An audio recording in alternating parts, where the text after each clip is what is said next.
Luitive here. Today we're going to be going over the Nintendo Switch. We're actually going to do a little review about how it's been able to maintain itself after a couple of months of usage.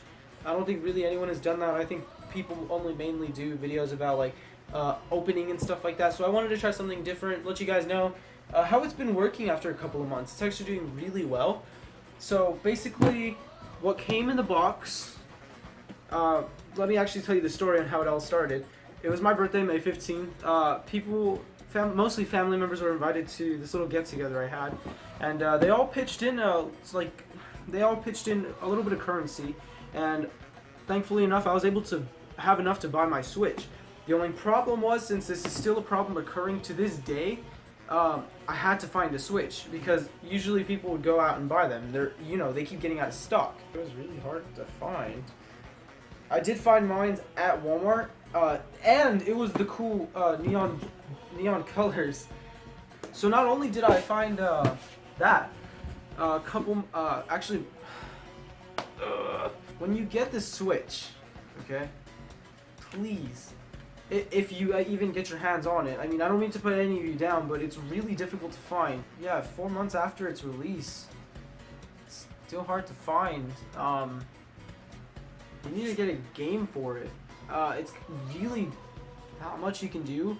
There is demos, but you easily get bored with them in a couple of days. The demos they actually have right now are Puyo Puyo Tetris, which is just a Tetris game with the crossover of Puyo Puyo. Snippers Clips, that one's a really fun game to play, although it doesn't really have more than 3 levels.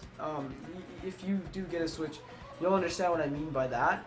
The cool thing these things have, though, is I was able to get the Switch as soon as they released the global test punch for ARMS. I don't know if you guys can see that, but I was able to get the global test punch, and I was able to try this game even before it was coming out. So the first game I pretty much started with was Legend of Zelda Breath of the Wild. Actually, I lied. I actually started with Mario Kart 8. That was a great game. Easy for anybody to pick up any controllers. Again, easy to pick up any controller. Anybody can play it. It's both 2 players on 1 console, so both Joy-Cons can be used as a separate player's controller. It came with all the DLC that the original Mario Kart 8 for the Wii U came with. After that, I was lucky enough to find someone that traded that game for The Legend of Zelda Breath of the Wild. That was a really good game. I have to give the creators tons of credit for putting that much time in such an open world game. There was so much to explore. Even before actually selling it, which I'll explain in a bit, there was probably still stuff I didn't even discover. So if you do get the game, explore as much as you can. The limits are endless in this game. Actually, you can pretty much do a lot of stuff that you can't really do in other Legend of Zelda games. So that's what makes it different. It's the first Legend of Zelda open world, I think. Actually, in the beginning of the Switch, I actually got a $20 eShop card, and with that money I was able to buy Minecraft on the eShop. You can't buy it with the box with the actual cartridge, but you can only get it digitally. The thing with Minecraft is it has so many mashup packs and texture packs that you must buy like at least another $10 if you want to have some fun with the texture packs and stuff. Other than that, I don't think all the games released so far are that bad. I haven't been able to try them all, but I did try the major ones, which I just said: Mario Kart 8, Legend of Zelda Breath of the Wild, Minecraft, ARMS. This is a great game. It's cool because I don't think you guys can see it, but right there it says you can play with the Joy-Cons, this. But I think it's easier to play like this. So that's another thing for this game, ARMS. If you want to give it a try, I highly advise you guys to buy it. It is such a great game. No complaints about it yet. It's great. Another thing that I want to take in consideration for information and for you guys about the Switch is the straps are really hard to take off. If you guys can even see it, if you guys can see it, right here are these little Joy-Con straps that actually go on right here when you play 2 players. Let's play Mario Kart. Those things are really difficult to take off. So if you do have a problem with those, just look it up on Google or something.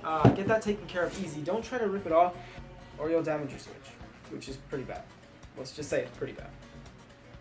Yeah. The things that actually come in the box are the tabletop mode itself, which is a screen, the 2 Joy-Cons, depending on which one you have, the gray edition.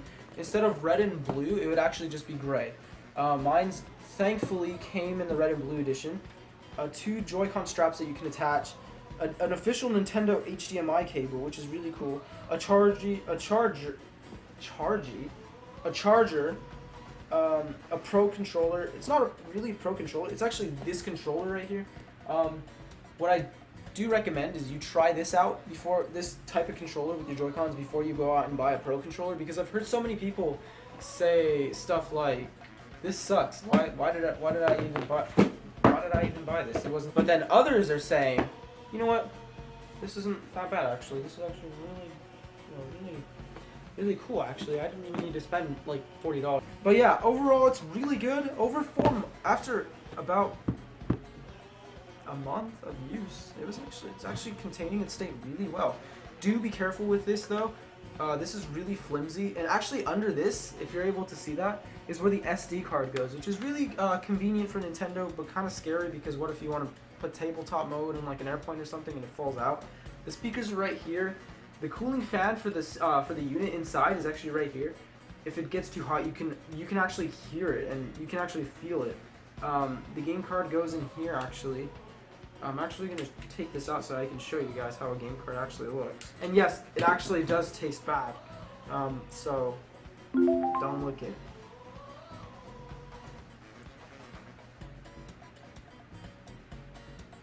So this is basically what it looks like. It's really tiny. It's about the size of my thumb actually. So there's a size comparison for all you guys wondering how big it was.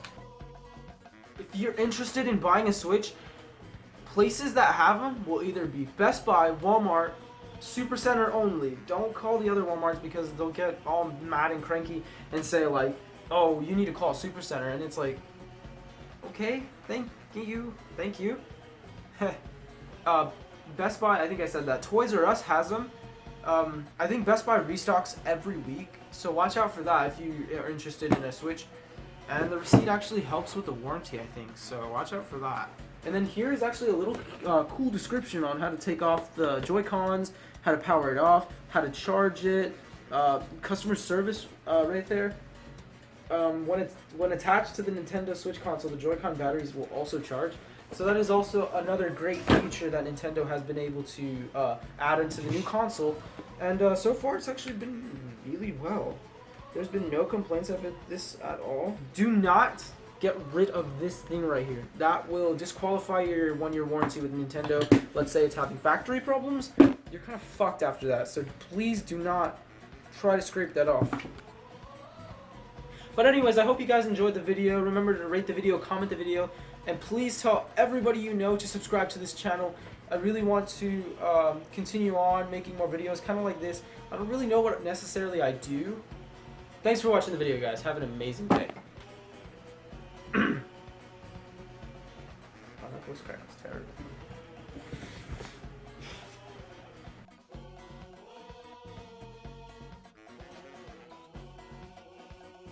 Hey guys, Luitive here. You know, I just finished making this cool video for you guys actually. It was really fun to make. I'm starting to get better quality and better, video making as my videos get progressively, I collect more videos as I make them on YouTube. If you go all the way to my first video, it is bad. Like, bad.